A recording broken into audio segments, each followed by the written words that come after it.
안녕하십니까. 은혜의 말씀의 조례을 목사입니다. 오늘의 말씀은 로마서 2장 5절로 다만 내 고집과 회개하지 아니한 마음을 따라 진노의 날, 곧 하나님의 의로우신 심판이 나타나는 그 날에 임할 진노를 쌓는도다. 네, 이 말씀으로 회개의 상과 벌이라는 제목으로 함께 나누도록 하겠습니다.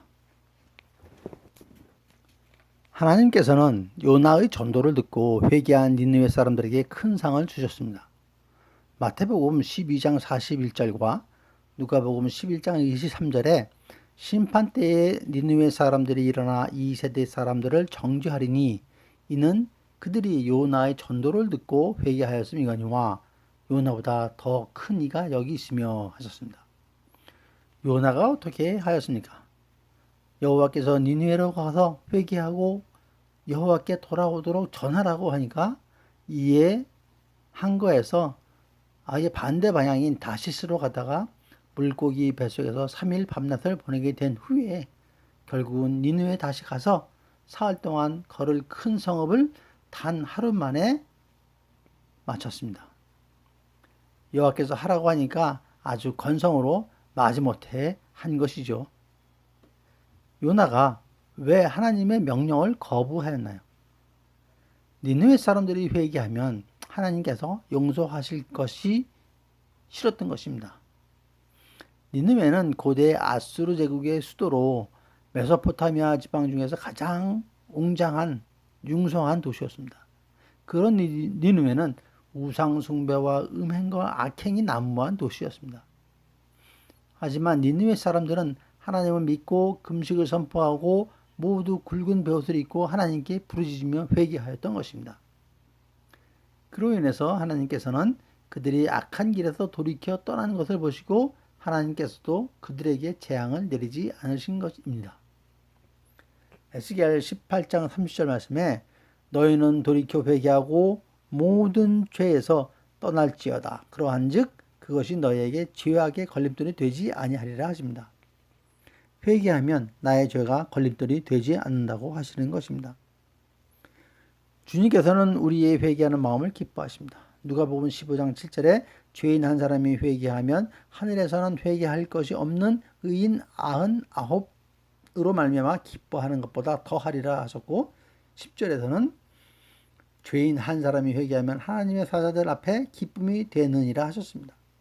하나님께서는 우리들의 회개를 기뻐하시며 걸림돌이 되지 않게 하실 뿐만 아니라 큰 상도 주십니다. 회개하는 자에게는 성령을 선물로 주십니다. 사도행전 2장 38절에 베드로가 이르되 너희가 회개하여 각각 예수 그리스도의 이름으로 세례를 받고 죄의 사함을 받으라. 그리하면 성령의 선물을 받으리라 하셨습니다. 하지만 회개하지 않는 자들에게는 엄히 벌을 내리십니다. 시편 7장 12편에 사람이 회개하지 아니하면 그가 그의 칼을 가시며 그의 활을 이미 당기어 예비하셨도다. 마태복음 11장 20절 말씀에 예수께서 권능을 가장 많이 행하신 고을들이 회개하지 아니하므로 그때에 책망하시되 누가복음 13장 3절에서는 너희에게 이르노니 아니라 너희도 만일 회개하지 아니하면 다 이와 같이 망하리라 하시면서 7절 이하에 회개하지 않는 자들에 대한 비유를 말씀하십니다. 열매를 맺지 못하는 무화과 나무를 찍어버린다고 하셨습니다. 회개의 열매를 맺지 못하는 나무는 찍어버린다는 것입니다. 또한 회개하지 않는 것은 하나님의 진노를 쌓는 것입니다. 로마서 2장 5절에 다만 내 고집과 회개하지 아니한 마음을 따라 진노의 날 곧 하나님의 의로우신 심판이 나타나는 그 날에 임할 진노를 쌓는도다 하셨습니다. 회개하지 않은 마음은 하나님의 인자하심에 대하여 적대감을 갖는 굳은 마음입니다. 그래서 고집과 회개하지 않는 마음을 같은 것으로 말씀을 하십니다. 고집은 자신의 생각과 마음을 바꾸지 않는 것입니다. 회개하지 않는 마음 또한 생각과 마음을 돌이켜 바꾸지 않는 것을 말합니다. 마음은 인격의 중심입니다. 죄의 진수도 마음으로부터 나옵니다. 고집된 마음을 버리고 회개하여야 합니다. 회개하지 않으면 파멸만이 있을 뿐입니다. 회개하여 성령을 선물로 받아 생명과 영생의 참 그리스도인이 되기를 간절히 소망합니다. 이 한 주간도 주님의 은혜의 말씀으로 승리하는 여러분 모두가 되시기를 축원드립니다.